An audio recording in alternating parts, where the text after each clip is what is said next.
welcome to a new episode of a weekly mentoring session. Today, we will discuss a very important topic. Nowadays, everybody is taking keen interest in foreign policy, international relations, and something. So, we have with us today Pakistan's serving ambassador in Algiers. He has spent almost 2.5 decades of his service by practicing diplomacy in different capitals of the world. So, welcome, Mr. Khalid Gudaro. Welcome. Khalid, you served in Libya and as well as Algeria. Do you want to recount any interesting event or incident which you have encountered during your posting? Sir, in Libya, when we were in the middle of the civil war, and I believe it was in October 2011, when Gaddafi was caught and killed by the mob. So I was in Tripoli. Gaddafi was caught on 20th October 2011. So I was in my house watching TV live. They were showing us how he was captured, and then they put his dead body in a cold storage area with his son and his brother-in-law as a trophy, as a display that look what we have done. So my wife asked, "I wish we can see this body. We can see him." Suddenly, I thought, why not? Let's try it. I called my local staff driver, and we took our, of course, ambassador's car with the flag on it, and we put some food items in our trunk, and we went to his dead body was in Misrata, almost 250 kilometers from Tripoli in the east. So we traveled at every checkpost. We told them that we have a Pakistani family. They need food. We are going to give them this ration. So once we reached Misrata, once we reached that area, cold storage, where they were displaying Gaddafi's dead body, there was almost 3 kilometer long line. So I told my local staff they should go and find the in charge of this area and tell them that Ambassador of Pakistan has come personally to meet you. And somehow he found it, and we met this in charge of that area. I told him that I have come all across from Tripoli just to see the brave people who captured this leader, this Gaddafi. And as a token of goodwill gesture, would you be kind enough to show me him? And he was so inflated that he took me and my wife. He stopped everybody there. He took me and my wife personally. We went inside, only three. We saw I saw Gaddafi with blood on his forehead, his son, 32 years old, Motisam, and his brother-in-law. That was the point when I saw the rise and fall of a dictator. He used to call himself Malik al-Maluk, king of the kings. So that was a unique incident. I've never forgotten. But Khalid, I need your comment on his last days. Actually, that operation was authorized by UN, and NATO forces were, given this power to track the Gaddafi, and finally they not only tracked him, but they killed him. Do you think that this whole incident, is justified in the eyes of law, not only local law, but also international law? Why a country, why other forces, like NATO forces, that they authorize killing of a national leader in a country? How do you see it? Sir, it is totally against international law. Of course, it is totally against international law. But the problem was he created his own many enemies, especially the Arab the world. All Arab world was against him. And third thing, sir, third thing, he did not learn from the fall of Hosni Mubarak in Egypt. When a powerful person like Hosni Mubarak was captured and put in the cage in Egypt, he should have learned that he cannot fight NATO, he cannot fight America. He should have left the country peacefully with all his gold or whatever. In Egypt, Khalid, Hosni Mubarak legacy continued. Again, they have a military dictatorship. But Syria and Libya, they drifted into civil war, and civil war still continues. Country is not stable. So what is the general reaction of people? Were they happy that their leader was actually assassinated, or there was a chaos and civil war in that country? What is the reaction of normal people who are there nowadays? Sir, before this Arab Spring, before the Libyan crisis, most of the people were happy with Gaddafi. Only some region in the east, Benghazi, which was 1,000 kilometers from Tripoli in the east, they were against him because that was another tribe. It was mainly a tribal friction. which was used by the Western powers. And the revolution, this crisis started from Benghazi, not from Tripoli. It started in February, 17th February 2011 in Benghazi, and slowly it came to Tripoli in August. They captured Tripoli in August. So it was more of a tribal, but once the Gaddafi was over, sir, when you have multi-tribal society, you need a strong man to control them. When the strong man was left, everyone claimed his own territory, and there was in tribal wars, tribal fights. Even today, the Libya is divided by in two parts, two governments. One is in the west, one is in the east. So still there is the chaos. Okay, but my question is again different because this is going to be a not fixed agenda. You served in Yemen as well as in two countries you mentioned. Also, you have a little stint in Oman as well. Why there's no democracy, human rights, civil rights, in those countries? Why people are being ruled by dictators? Is there any fundamental fault within Muslim minds that they do not like democratic elected government? Or what is this? Why they always prefer out for strong leaders? What is your view as a diplomat? Sir, I will I will answer it, but I think the Nawal is more suitable to answer this question as he has read more. But the question is, in most of these countries like Syria, like Iraq, like Libya, like Yemen, there are so many tribes, enemies of each other. Sir. There are so many tribes, warring tribes. They need a strong person to control them. Sir. Take the example of Iraq, Yeah, Shia, Sunni, Kurd. actually, one comment is that this division of Arab world was unnatural. They were actually done in a boardroom. There were two diplomats at that time, or war strategists, Mr. Saik and Picot, something. I'm just forgetting the names. Just they drew the lines on map, and these become, but they did not take into account the local complexities. Local tribal system. That's why this, fight started in Muslim world, always in fighting between tribes, regions, ethnic groups, linguistic groups, even religious groups. So this continues. This is actually fate of, but it actually happened after Second World War when they drew a new map of Middle East. Okay, fast forward, Mr. Khalid, we are going to Bosnia. This is a very Yes, sir. interesting topic for us. Only Muslim country in Europe. Okay, and very beautiful country as well. And also the most interesting topic is balkanization. When a country implode from within, Yugoslavia, after dismantling of Iron Curtain, was dismantled and given way to many states. First, tell me what is actually concept of balkanization, and why this thing civil war happened in Bosnia Herzegovina. Just tell me a little bit of history. Sir, in simple terms, Balkanization means breakup of the countries in Balkan area. Balkan area mainly consisted of Yugoslavia. So under the Marshal Tito, who was an Iron Man, the, the Yugoslavia was working fine. It was member of non-aligned movement, powerful state in Europe, and it was a power at that time. He died in 1984. The largest province, the largest ethnic group in Yugoslavia was Serb, which is now represented by the Serbia country. They were more dominated in everything, in military, in business.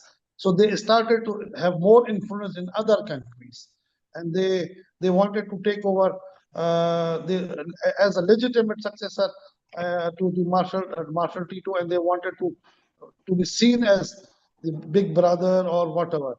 This was not liked by other countries, of course. The first country would broke away from Yugoslavia was Slovenia.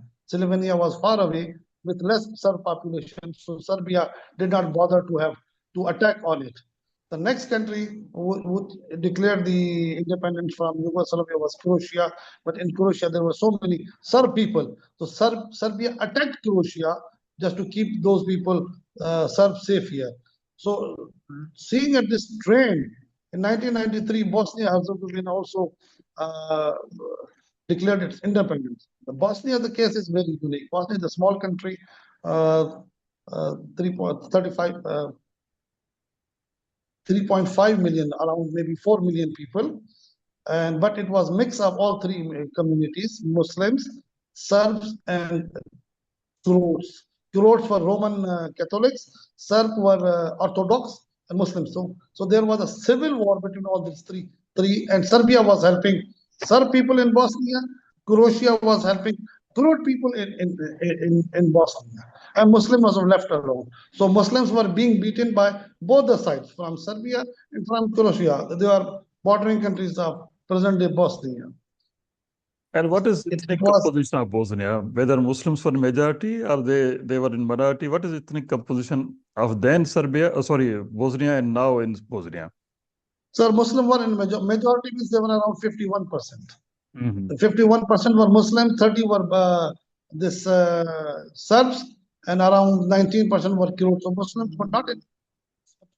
So the composition was around 50.5, 51% Muslims, 30% Serb Orthodox, and around 19% is Roman Catholic that time.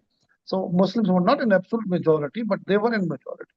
And since Slovenia, Croatia, they declared independence, so Serbia, Bosnia also declared independence. The problem was Bosnia was that the Serbia was helping Serbs, Croatia was helping Croats, and this was in the middle heart of Europe fight, and nobody was helping them because they were saying because they were saying that it's internal conflict, blah blah blah. Okay, just tell me So about world reaction at the time, because only thing which UN and NATO takes credit is Bosnia, when they said that they have actually intervened, stopped genocide, and taken Mr. Milosevic to International Court of Justice. So just tell me at that time, what was international reaction on Bosnian crisis or Bosnian genocide at that time? sir, European reaction was pathetic. They banned Muslims to have any weapons, but Serbia was openly giving weapons to Serbs, and Croatia was giving openly weapons to the Croats. The role of European Union was not in favor of Bosnia. What UN did, they put their troops in some areas, like in Tuzla, like in Srebrenica, like in some cities. They used to call it protectorates, UN protectorates, but it was only on in principle. Sir, there was a worst incident in 1995, I think, in July 1995, in the city of Srebrenica, where 8,000 male of Muslim males were killed or burned in one day. My goodness. Despite UN forces were there, and that those forces were from Holland, and this was the worst crisis in Algeria. And every year in July, Bosnia. they Bosnia, sorry, and Mm. every year in July, Bosnia, they have a ceremony to a remembrance ceremony. Incidentally, this city now falls with the Sub. So what happened at the end of the war, civil war? Let me tell you the role of Pakistan, sir. Oh, I We will come to somehow, Turkey and Pakistan later on. I asked you to give us the role of UN and EU, but I understand that sir, EU. sir, UN established only protected only on papers. Like the Sultanate said, there was UN forces, but they did not do anything. They just kept watching Serb people taking Muslim male and burning and killing them. So this was the worst blot on UN, Okay. that they did not do anything. Now, we have seen a lot of duplicity and dichotomy within European countries who always champion democracy, human rights, but something was happening under their nose, but they did not give any reaction. So this is fact. This fact has been established that they are only for their self or selfish interest, but not human rights and other things. Now, tell me any significant role any Muslim country, including Turkey and Pakistan, played during that crisis. Did they support them, materially or militarily or economically, or did they do something for them or not, for Bosnians? Sir, very few, I think, know this fact that during the war, sir, 1993, Benazir Bhutto visited Bosnia. And later on, the Prime Minister of Turkey, Madam Tansu Çiller, also visited.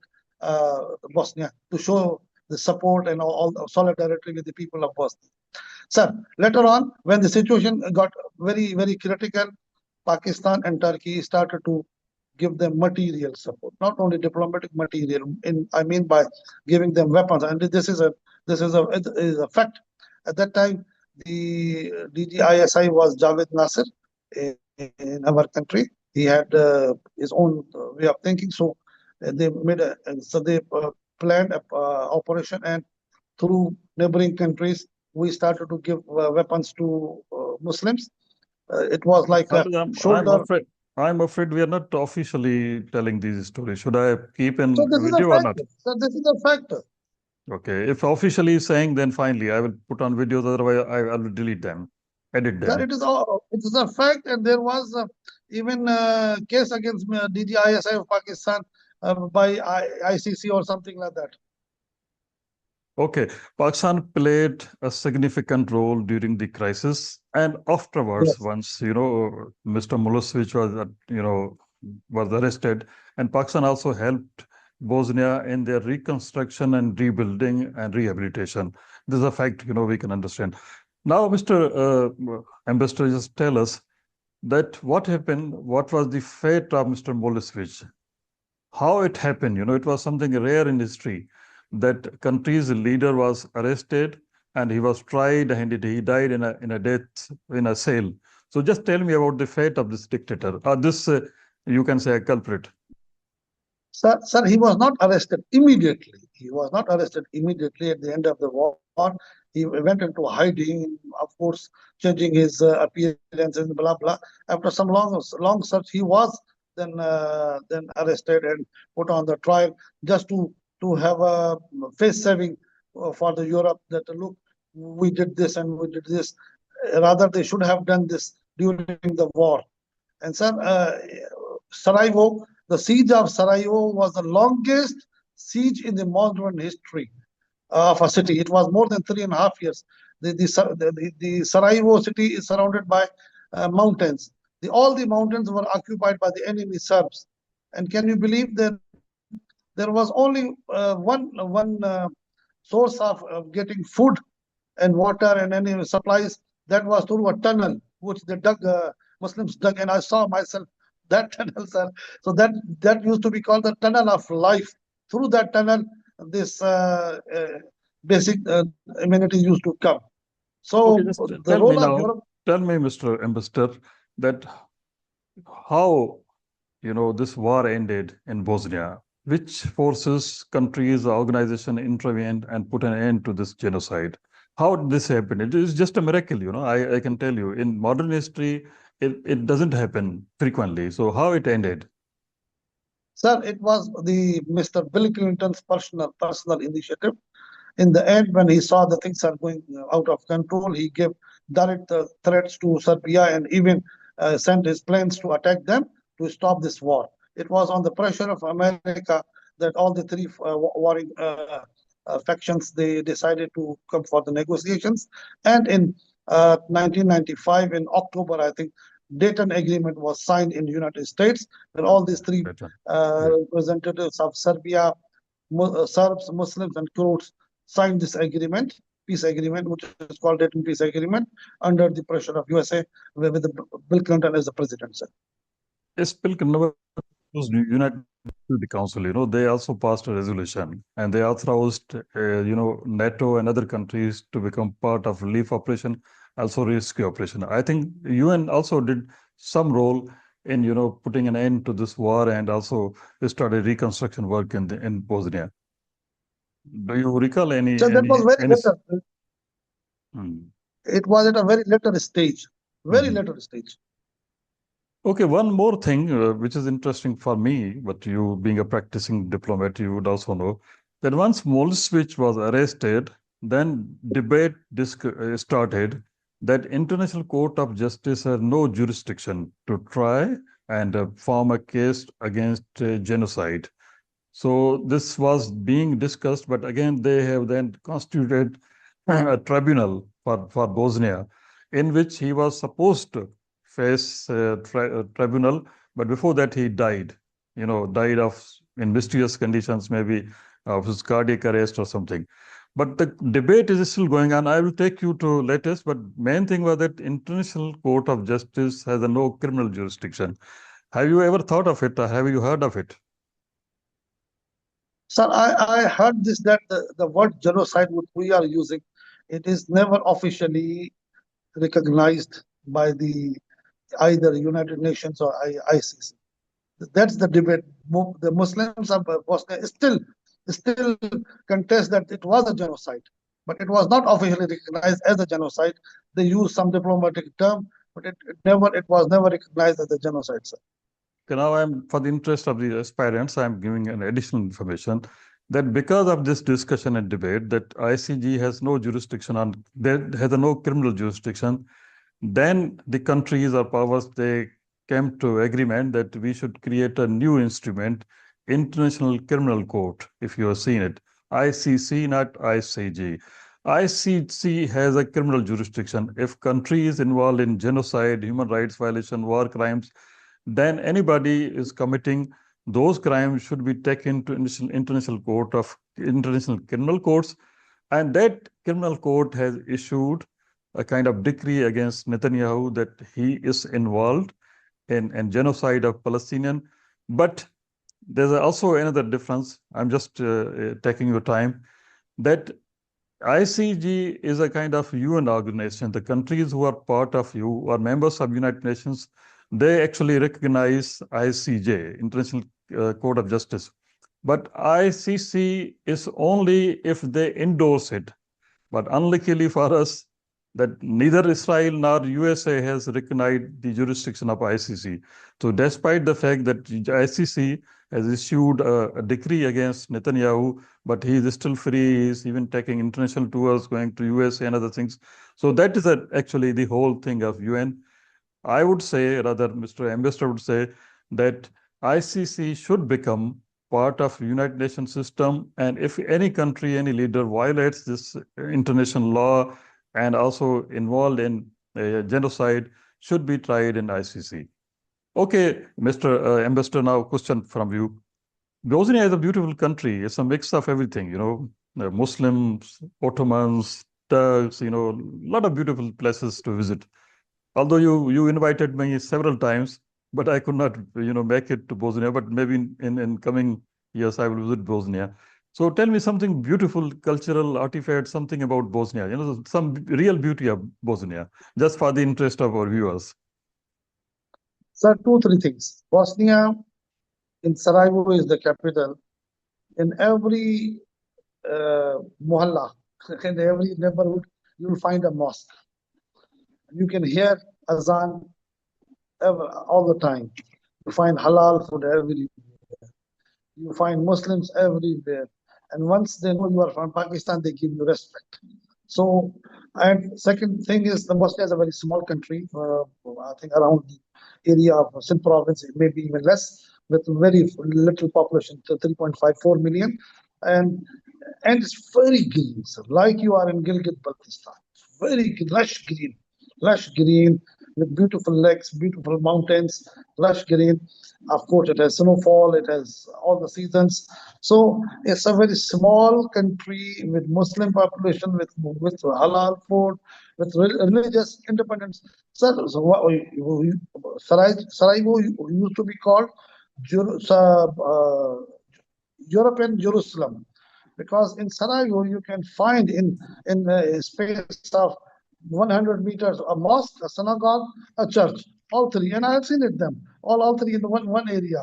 So it used to be called European Jerusalem. So it's very beautiful. It was part of the of course Ottoman Empire, and it was the last province of Ottoman Empire in Europe, and it is a lot of Turkish influence, of course, in construction, in the mosque, even in the language and their custom culture is closer to Turkish than to European countries. Very So good, I wish very if good. I can go back there again. In Europe, very beautiful, but as compared to other countries, Bosnia is still cheaper and affordable in terms of tourism and visit. If you want to visit a European country within Europe, go to Bosnia, and you will find a lot of attraction over there. And for me, it's easy because I have a European or British visas. And for Turks, it's a visa-free country. One can go anytime. So 75% of my family has a Turkish passport, so they can visit anytime. So this is the fact that Bosnia is a very budget-friendly country and a very beautiful country. If somebody intends to visit, please do it. Not from Pakistan, but from other Middle Eastern countries like Dubai, they are going to, trying to get resettled in Bosnia. So what kind of prospects they have, like a business, job opportunities and other opportunities? Sir, for the people going from Middle East, there are a lot of opportunities in Bosnia. Bosnia is not yet in European Union, so doing business is very easy. Establishing your factories, industry is very easy, and it's investment-friendly country. So they have a lot of opportunities. Those who have investment, and Bosnia is at almost at the crossroad of Europe, which connects this Asia, Europe, Africa. So it's a very strategic location. As far as people going from Pakistan to settle in Bosnia, I think Mr. Kirio is referring to those people who are going with the aim to end up in European Union. So somehow they get the visa of Bosnia, but since Bosnia is at the edge of European Union, so they try to cross over either to Croatia, either to Hungary, either to Bulgaria, something. For this is the one of the route taken by the human traffickers uh, for many of Pakistanis to take people to Europe, sir. Okay, Khalid, now we are moving towards Middle East again. Your last, not last, but your another posting was in Yemen. Okay. Yes, So Yemen, I will not take you to that time, but Yemen is still relevant to our aspirants because of Houthi issues. So just tell me that this latest history, who are Houthis and how they have taken power and ousted the legally internationally recognized government, Mr. Fallah, I think Fallah, via Saleh something, and they have taken over their capital, Sana'a. So just tell me about, rise of Houthis. Who are they? Mostly they are being called as proxy of Iran. So who are they now? sir. Basically, Houthis is a name of a person. That's why they are calling it Houthis. It's basically they are Zedi Shia, the Zedi branch of Shia, and they used to live in the northern Yemen in an area called Sada. And around 1,000 years, they ruled their own area, claiming descendants from Prophet Muhammad and from Banu Hashim, and they used to claim themselves to be from the Prophet's family. When the revolution came in North Yemen in 90s, their power came to an end. So this was not like by them that their power is, and they were expecting that they will be given a proper share in the government of North Yemen, which did not happen. And then later on, when Ali Abdullah Saleh was there, the unification started, and the North and South Yemen got unified. In that unified Yemen, the role of these the Houthis or Zedi Shias was very minimal. They were not considered an important tribe, not given to important posts. So this was of course against their interest. In 2004, there was a Houthi leader. His name was, I think, uh, Okay, we'll find out. Hassan al-Houthi. Yeah. Hassan al-Houthi, he was their imam, and he started a movement to assert themselves as an important part in the Yemeni politics. This was not liked by the capital Sana'a, and Ali Abdullah Saleh sent for troops to capture him.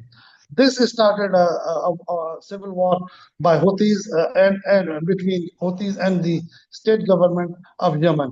And from 2004 2014, 10 years they fought.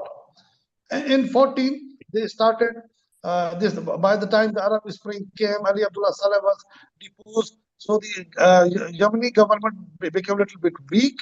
So Houthis saw an opportunity, and they started to move and slowly capture village by village, moving towards Sana'a. When I was there in September 2014, they came to Sana. It was a bloodless takeover. There was no blood, no bullets. We were sitting in a restaurant, and suddenly owner has told us, Houthis have come and taken over the city. So it was a surprise for all of us. Embassy was open. We kept the embassy open. So since then, they have asserted now they think that this is their rightful right to rule North Yemen. And obviously, Iran saw an opportunity and started to help them. This was not liked by neighboring Saudi Arabia. And in March, or rather 26 March 2015, Saudi-led coalition attacked the Sana, Yemen. We were there. And can you believe, sir, my house was very near to a military installation. So the night of 26th, whole night there were missiles, and my house was shaking. So in the morning, Goodness, yeah. we These had are an the emergency challenges meeting. challenges we face Well, in our field postings. Anything can indeed, happen sir. anywhere. Yeah, definitely. But Indeed, Khalid, actually the discussion is that this is actually Yemen is classic case of proxy wars. Some groups, yes, if I say bluntly, groups supported by Iran. Iran has a rivalry with Saudi Arabia, and Saudi Arabia is coming, what you say, legally recognized government of, which is now in Aden. So actually, because of this, civil war is going on, country is going into backwardness, poverty, so many problems. Even they are lacking food and other things. So this is classic case of proxy wars. These leaders, they do not understand that by aligning themselves with foreign powers, they are actually destroying their own nation and their own people as well. So nowadays, as you see that Babul Mandab is now in limelights and Houthis are trying to take over that thing. So in this scenario, how do you see that how world is taking a shape? So many proxies, so many foreign intervention, and people are suffering in those countries. So this has become kind of fate of many people in many regions. So what is your view about that? sir. The basic thing is that one should analyze why one country has proxies across its area. Why Iran was forced to follow this policy. That is the basic route for to keep Iran isolated for more than 40 years. That's the basic cause of these things. So the best And thing is to have bilateral talks, bilateral relations. What's not going to so happen in this current scenario, the way the Gulf situation is emerging. So I don't see in near future any prospects for any peace in this region, sir. this is exactly my question, that do you, being a practicing diplomat, you are keeping your hands on pulse of international relations. Do you think that these kind of issues which is going on in the world will one day be resolved and there will be a peace in the world where and there will be peace, prosperity and development in the world? What is your view as a practicing diplomat, Sir, especially in Middle East? I only wish that it happens like the way you said, but it's Mm. very difficult in this international politics. And in the Gulf region is a very volatile region. And frankly speaking, my personal opinion is this: there will be some kind of issue all the time there, sir. And many other countries are getting benefit out of this. What we say that they Only, fish in troubled waters. If the country is sir, into full-blown, kind of civil wars, so other actors come and try to actually control some regions, some pressure groups and something like that. And this has become, sir, unfortunately, fate of Middle East. All countries are like, we have seen something in Syria, Iraq, now Iran was trouble. But, again, into your region as well as North Africa, everything is going sir, like that. So, sir. as a matter of fact, I am pessimistic while looking at the world affairs. I think you have also similar feelings from your end also. Okay, okay, Khalid. Now I am talking you on behalf of these aspirants, who like Sir. to join civil services, and maybe some of them are opting foreign services as their number one priority. Tell me what benefits, what good things or what privileges a diplomat enjoy when he is getting foreign posting. Should our aspirants or young people opt for foreign services or not? Your personal observation, not academic observation. You're not going to support your institution, but your personal observations. Sir, my personal observation is that given another choice, if I'm given another choice or opportunity to pass the CS, I will still rank for instance at the top. Very good. Many reasons. Mhm. Many reasons. Sir. Number one, you become international citizen. You become the world citizen. Your vision, horizon increases many folds. Many folds, sir. I can see the difference when we meet our friends in during the sir MCMC mid career management courses, senior management course or NMC, we see the difference, sir. Number one. Number two, sir, personal growth. Number three, opportunities for children, best educations in American schools, in British schools, which we can never afford. Best hospitals. And the most important thing, even if you are third secretary in any country, you are given respect. You are treated with respect, with honor, everywhere you go, sir. Fourth thing is that you have a time for your family. You since you are with your children, your wife, your children, so you grow closer to each other, to move each other, and you understand each other's issue, and you create a strong bonding, sir, bonding of togetherness. And fourth thing, sir, is that in serving different countries, you learn about culture, about the people, and you make international friends. Yani, almost yeah, I can say that I have a friend in almost in every country since I have served so many countries because of the social media, because of the WhatsApp. So you feel like you are special. God has given you something special, and most important, sir, financial. You get good salary outside. You get a government free house. You get in the beginning they give you only the government house and the school for your two children, and hospitals. Of course, kitchen is your own issue, car is your own issue, but you manage the allowances, the foreign allowances that much that you can spend handsomely on yourself. You live a good life, and you can save so much that when you come back to Pakistan, you have enough money to rest to survive for 2 years there. Definitely, you say So enough, this, but don't settle in Karachi, then you will be target of kidnapping as well. This is off the hook. sir, I love Islamabad in Pakistan. Sir, I will settle there. Okay. Okay. Again, Khalid, again, a serious note, mostly these aspirants go to civil service for three P's, It's a power, perks, and privileges. I don't want a fourth P, which is pesa as well. So three P's. Okay. But Yes, in foreign service, what kind of powers you enjoy other than this respect and service and lifestyle? So power factor is missing in foreign service. This is my observation. How do you see it? Or you didn't have this kind of illusion when you are going to join or opt for services? sir. Of course, we don't enjoy powers like our colleagues from administrative service or police have, or even the customer connects. But here, the power is helping people, helping Pakistani community, helping your friends. For example, let me give you one example, sir. One of my friends, he wanted visa of one country.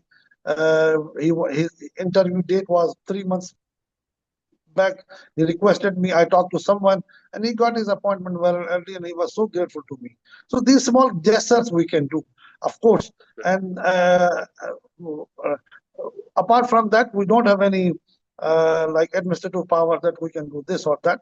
But helping your community is the way I think we can serve the people, sir. Just little interesting tale I want to share with my viewers and friends. One day, few years back, when Mr. Cyrus Kazi was in our Pakistan ambassador in Turkey, my wife was traveling from Ankara to Istanbul, then to Pakistan. Somehow, when she reached Istanbul airport, she lost her Nadra card, which gives her POC card, which is a kind of visa to come to Pakistan. Now she has booked her luggage. She is all set to come to Pakistan, but she has no visa. That card has been lost or misplaced. Then we tried many things. It was holiday. Then I reached Cyrus Kazi. I told him that, look, I was myself a visa officer. I used to go to airport and give visa at the airport. So now my wife is stuck up. Please send your consular from Istanbul consulate during weekend. Carry all these stickers and give her visa at the airport. And he did it when he did it, my mother-in-law was saying that, Ali, you are no less than Prime Minister of Pakistan. That you got a visa, a special visa at the airport. Not only that, then that diplomat has taken my wife directly to the aircraft with all official protocol. So this kind of privilege we also carry, and many other incidents which we count. It will be more than that. So definitely, friends, it is always a privilege, respect. Kind of you become kind of international citizen. Your personality overall grows a lot. There's a lot of personal growth, and you have chance to see different cultures, languages. Interact. One of the best thing in life is that you become world citizen. And you have no problem in traveling in the world. So what I say to my young colleagues and young friends that foreign service of Pakistan is not a service or a government service. It's a lifestyle.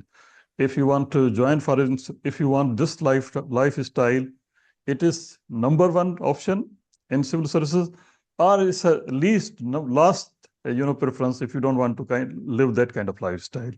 I enjoyed a lot. Definitely, you are enjoying it. Everybody's enjoying it. So this is our concluding remark. So now this house is free, but I will first of all I will thank Mr. Ambassador for giving us time. It was really wonderful talk with you, and we have learned a lot from your personal stories, personal experience in foreign capitals. And I hope that it will be a very enlightening session, not only for the CSS aspirants, but all the Indians who are interacted with you. Now I conclude. So thank you very much.